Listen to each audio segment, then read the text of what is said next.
Ердөө ганц өнөд сонсоод үзээрэй. Дэлхийд ирэх хамгийн аюултай амьтан юу вэ?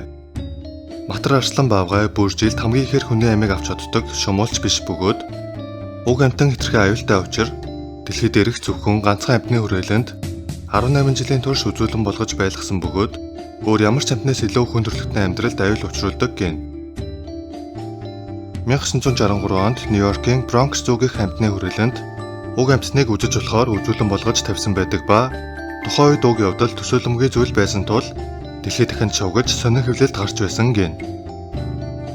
Уг амьтны тайлбар дээр та дэлхийд ирэх хамгийн аюултай амьтныг харж байна.